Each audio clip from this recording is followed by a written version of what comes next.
Shabbat Shalom, amado pueblo de Israel.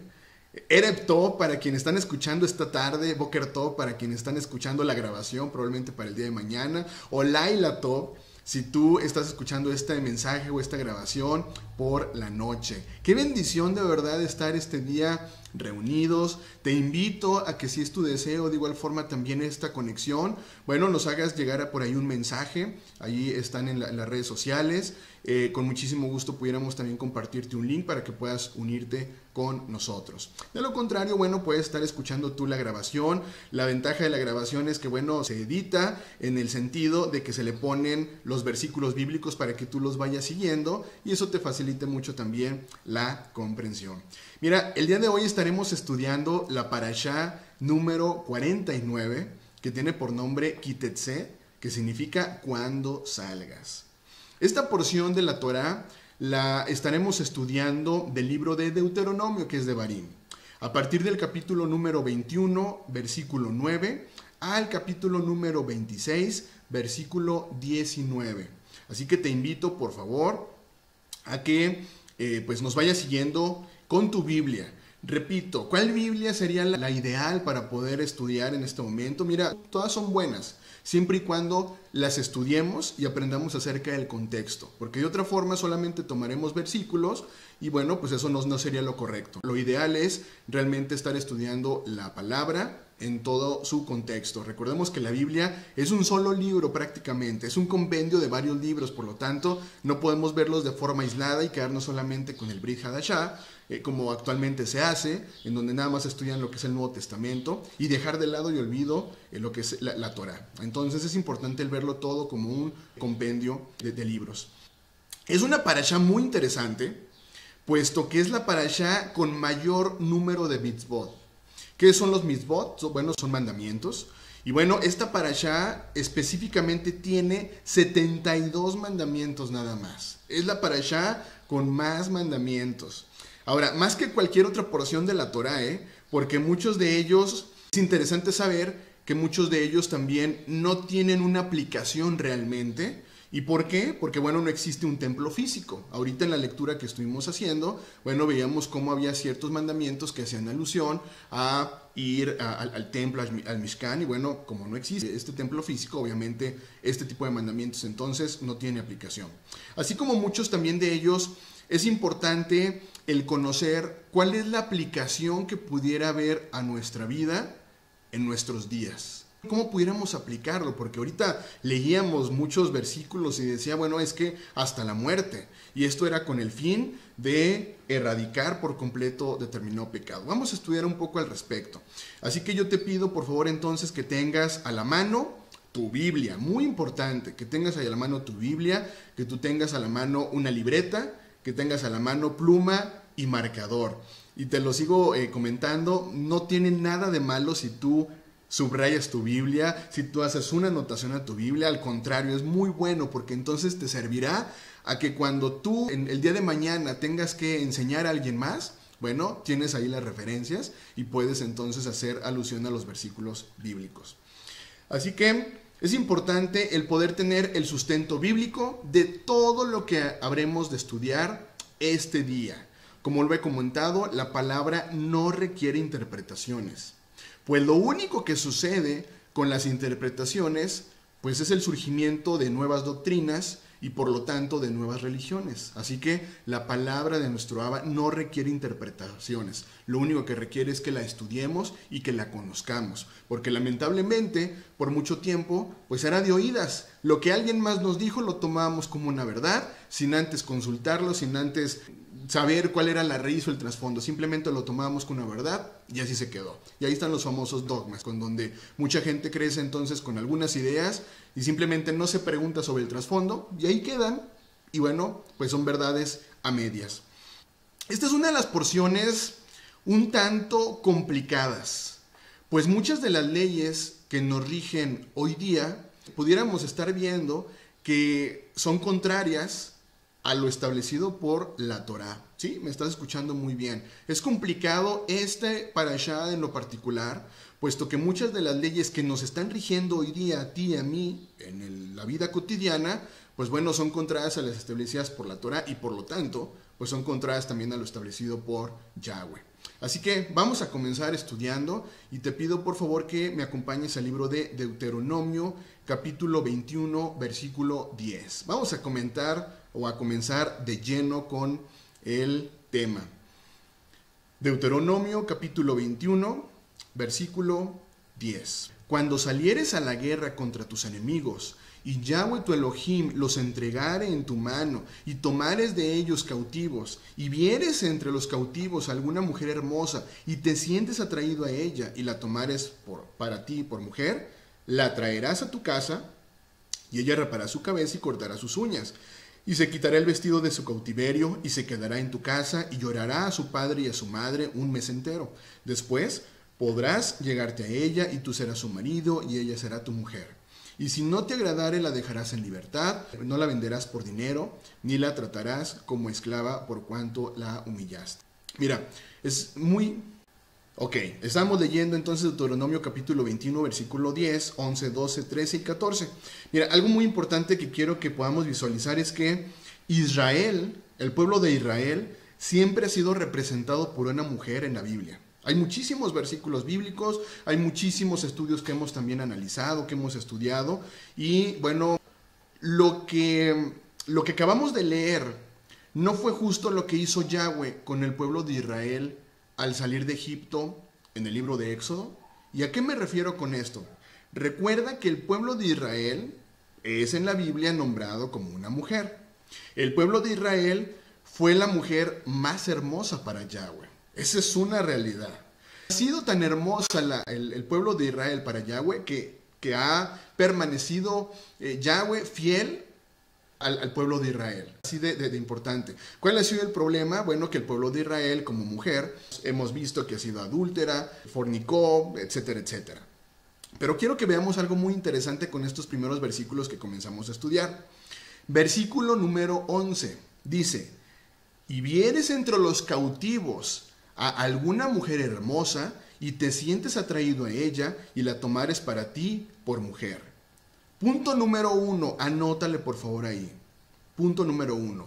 El pueblo de Israel estaba en cautiverio. Estaba en cautiverio y estaba en tierra de Egipto. Aquí está diciendo el versículo número 11. Y vienes entre los cautivos a alguna mujer hermosa, y te sientes atraído a ella, y la tomares por ti por mujer. Entonces, punto número 1, el pueblo de Israel estaba en cautiverio, en tierra de Egipto.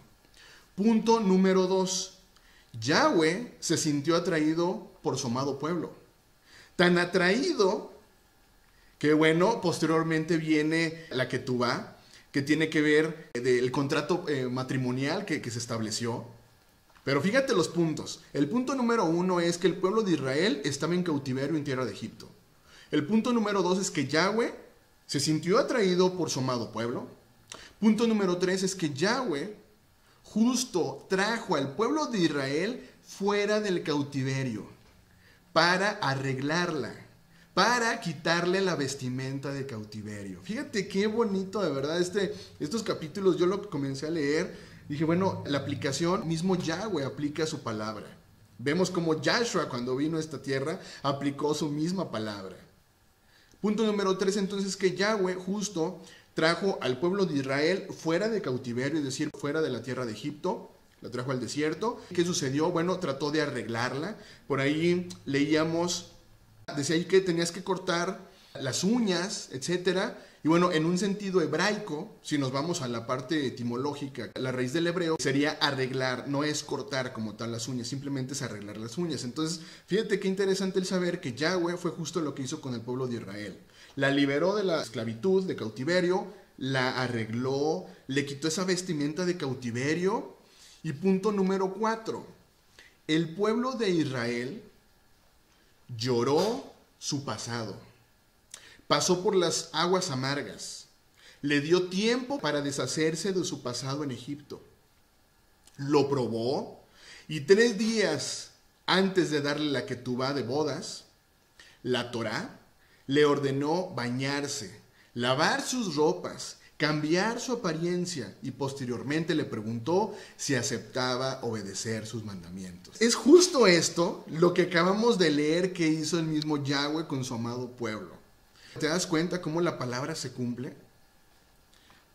¿Lo habías visto realmente de esta forma?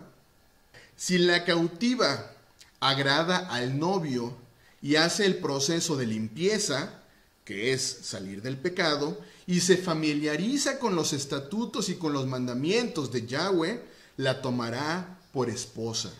Si no le agrada por no haberse sometido, la dejará ir. Aquí tenemos el libre albedrío totalmente. ¿Te das cuenta cómo es esta relación de nuestro Abba con su amado pueblo? El pueblo de Israel tuvo la oportunidad de decir, no lo haremos. Ok, ahí está la ketubá, ahí está el compromiso. No queremos, no lo queremos hacer. Tuvo la posibilidad de hacerlo. Tuvo la oportunidad de regresar a Egipto. Pero lo que hizo fue aceptar la ketubá, que es el contrato matrimonial. Lo dijeron, así lo haremos. Ahí está la Torá. Interesante, ¿no? Esta primera parte de la palabra. Vamos a ver qué es lo que sucede ahora. Hay muchísima información. Yo de verdad te invitaría a que sigas leyendo esta parte. Vamos ahora a Deuteronomio capítulo 21, versículo 18. Deuteronomio capítulo 21, versículo 18. Dice, si alguno tuviere un hijo contumaz y rebelde, que no obedeciere a la voz de su padre, ni a la voz de su madre, y habiéndole castigado no le obedeciere, entonces lo tomarán su padre y su madre y lo sacarán ante los ancianos de su ciudad y a la puerta del lugar donde vivan. Y dirán a los ancianos de la ciudad, nuestro hijo es contumaz y rebelde, no obedece a nuestra voz, es glotón y es borracho. Entonces todos los hombres de su ciudad lo apedrearán y morirán. Así quitarás el mal de en medio de ti, y todo Israel oirá y temerá. El saber que había una consecuencia fatal para los hijos rebeldes, tercos, que no atendían consejo ni corrección, se trataba de un mandamiento que servía de escarmiento al pueblo, ya que los niños aprendían desde muy pequeños cuáles eran las consecuencias que había acerca de la rebeldía. Mira, el saber si este mandamiento se ejecutó o no se ejecutó, la verdad no lo sé. Lo que sí es claro es que muchos de los mandamientos y leyes de Yahweh son preventivas por naturaleza. Preventivas. Lo que ha buscado nuestro Abba es prevenirnos, alertarnos de las consecuencias que pudiera haber sobre nuestros actos. ¿Se trata de un castigo muy severo? Bueno, la misma palabra nos da una clave para entenderlo. Dice, así quitarás el mal de en medio de ti, y todo Israel oirá y temerá. Algo muy interesante que sucede es cuando las leyes no se aplican. Simplemente cuando las leyes no se aplican, se vive en un caos. Hoy día es tan común el ver aquí en México que un carro que va frente a ti simplemente abre la ventana, estira su mano y avienta la basura. Es tan común ver eso. Y sin que pase absolutamente nada. Pero ¿qué crees que sucede cuando esta misma persona viaja a Estados Unidos? Si esta persona de repente baja el vidrio, saca su brazo y tira una basura, inmediatamente llega la ley. Así que yo me preguntaría, ¿esta persona que en México tira basura, se atrevería a tirar basura en Estados Unidos? Yo creo que no. ¿Crees que se atrevería de verdad a aventar la basura? Yo creo que no. ¿Y sabes por qué no? Porque existen castigos ejemplares para que se cumpla la ley. Esa es una realidad. Ahora, teniendo este castigo ejemplar, tan ejemplar, ¿crees que sean muchas las personas que se atrevan a tirar la basura en Estados Unidos? Bueno, yo decía, no, seguramente no. Ahora, volviendo con los hijos, es bien sabida la distorsión que existe en la educación hoy día en los hijos. Hoy día, lamentablemente, los medios, lamentablemente, Es que existen enseñanzas que van totalmente contrarias al pensamiento de Yahweh. Y que por lo tanto mucha gente ve a Yahweh entonces como una persona muy cruel, como una persona que esclaviza. Fíjate qué interesante saber esto. Hoy, ¿qué sucede? Hoy los hijos están gobernando a los padres. Son ellos quienes ponen las reglas. Y contradecirlos, hoy día dice la psicología moderna, les causará un trauma. No le digas no a un niño, porque lo vas a traumar. La disciplina y las reglas son las grandes ausentes en la mayoría de los hogares. Y esto es lamentable. ¿Te das cuenta por qué en aquel entonces había castigos tan ejemplares para que los hijos del pueblo de Israel no se desviaran? ¿Qué vemos hoy día? Hoy día vemos cómo los niños están creciendo sin límites. Hoy día estamos viendo cómo los niños están creciendo sin reglas, sin mandamientos. Hoy vemos cómo está permeando fuertemente la famosa enseñanza de ideología de género. Qué lamentable es esto. Totalmente contraria a la voluntad de Yahweh. Totalmente contrario a la Torá. ¿De qué trata esta famosa ideología de género? Bueno, trata de una enseñanza en donde se le dice al niño, niño, no existen los límites. Niño, no existen las barreras. Niño, no existen los mandamientos. Tú, si quieres ser distinto, puedes serlo. Tú te sientes y quieres ser un caballo, sé un caballo. Qué lamentable, qué aberración tan fuerte es a la Torá. ¿Te das cuenta por qué había una disciplina tan ejemplar en aquel entonces? Es muy seguro que no muchos casos de ejecución se conocieron entre el pueblo de Israel. Es muy seguro esto. Es muy seguro que no hubo muchos casos de ejecución entre el pueblo de Israel. ¿Sabes por qué? Por la severidad del castigo que había para que los niños, para que las generaciones pensaran más de 2 veces antes de violar la ley. ¿Te das cuenta de lo importante que los hijos realmente puedan someterse a la disciplina de los padres? Ahora, lo vemos como papás. Y nosotros como papás, ¿a quién nos tenemos que someter? Nosotros como papás tendríamos que someternos a la disciplina de Yahweh, exactamente. El hijo se somete a la disciplina del papá y el papá se somete a la disciplina de Yahweh. Así es como debería funcionar. Vamos a ver, bueno, antes de pasar al siguiente tema, fíjate qué interesante el saber que por eso es tan importante que los papás tengan esa común unión con Yahweh. Que realmente los papás estén guardando la Torá. Porque si el ayo de los papás no es la Torá, pues imagínate cómo estarán guiando a los hijos. Estarán guiándolos con principios y con valores totalmente anti-Torá. Por eso es tan importante que los papás de verdad permitan que la Torá se convierta en su ayo, para que entonces puedan corregir e instruir a sus hijos en bien. Ahora, vamos al capítulo número 21 de Deuteronomio. Capítulo número 21, versículo 22 y 23.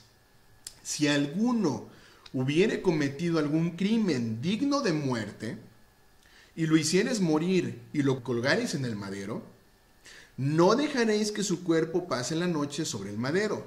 Sin falta lo enterrarás el mismo día, porque maldito por Yahweh es el colgado. Y no contaminarás tu tierra que Yahweh tu Elohim te da por heredad. Te lo he dicho, todo lo que fue, eso será. Yahshua, aún en su muerte, cumplió la Torá. Debemos ser tan enfáticos con esta parte, porque ahí está la enseñanza de que, bueno, vino Yahshua y prácticamente vino a hacer una nueva Torá, una Torá tan light que no pasa absolutamente nada. Mira, Yahshua aún en su muerte cumplió la Torá, al pie de la letra. Su cuerpo no podía ser dejado en la noche en el madero. Y peor aún, Si como en aquel día comenzaba el día de reposo del pan sin levadura, bueno, esta es una de las leyes que debieron ser observadas en su ejecución y en su muerte. Recuerden, la Torá es eterna. La Torá nunca ha cambiado. Es importante el que podamos ver Gálatas 3:13, porque mira, es un versículo que realmente no muchas personas han podido comprender o entender.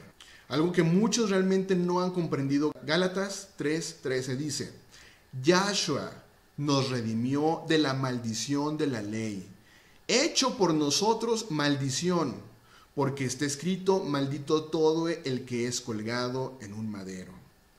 No vamos a entrar con el tema de las leyes porque hay todo un estudio acerca de la temática de las leyes. Pero estamos hablando aquí acerca de que Yahshua nos redimió de la maldición de la ley de hombre. Hecho por nosotros maldición. Fíjate qué interesante. Yahshua se hizo maldición por nosotros. Es la Torá la que afirma que maldito por Yahweh es el colgado. Quienes merecíamos estar allí éramos todos los que habíamos abandonado la Torá. Pero el que nunca pecó pagó por nosotros el precio de nuestra redención. Pero qué lamentable saber que hoy tantos pisotean ese sacrificio de amor. ¿Sabes por qué hay tanto gente que pisotea ese sacrificio de amor? Por ganar una buena opinión entre los hombres. Lo vemos hoy día. Cómo hay tanta gente que en lugar de amar realmente a Dios, buscan amar a una persona. Me voy en el sentido de que amar a una persona, amar los mandamientos, amar las reglas de una persona. Repito, el que nunca pecó, pagó por nosotros el precio de nuestra redención. Sin embargo, hoy tantas personas pisotean el sacrificio de amor para ganar una buena opinión entre los hombres. Qué interesante, ¿no? Saber el hecho de que mismo Yahshua cumplió su Torá. Continuamos. Capítulo 22, versículo 5.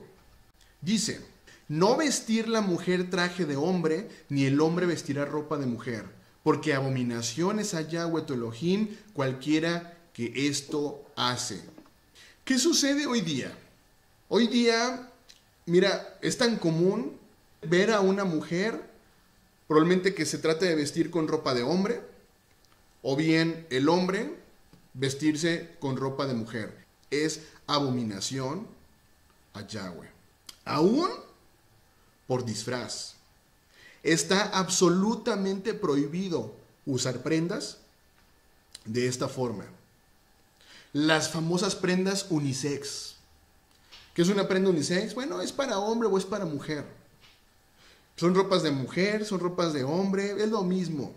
Mira, yo sé que ahorita en este momento, cada cultura, cada época, tiene sus propias definiciones de lo que debe usar el uno y de lo que debe usar el otro. Mira, es tan sencillo. Hoy tú vas a una tienda departamental, vas a una tienda y pues normalmente encuentras dos secciones muy claras y muy definidas. Sección de hombres, sección de mujeres. Donde venden pantalones de hombres, donde venden pantalones de mujeres. Diferentes en formas, diferentes en colores, que permiten saber fácilmente cuando una mujer, por ejemplo, usa un pantalón de un hombre o cuando una mujer usa pantalón de mujer. ¿Qué es lo importante que realmente nos está pidiendo Yahweh con este mandamiento? Cualquiera debe saber que está frente a un hombre o a una mujer en todo. Vestimenta, modales, apariencia, comportamiento. Esto es lo importante que nos está pidiendo Yahweh con este mandamiento. Cualquiera debe saber que está frente a un hombre o frente a una mujer, repito, en todo. Vestimenta, modales, apariencia, comportamiento.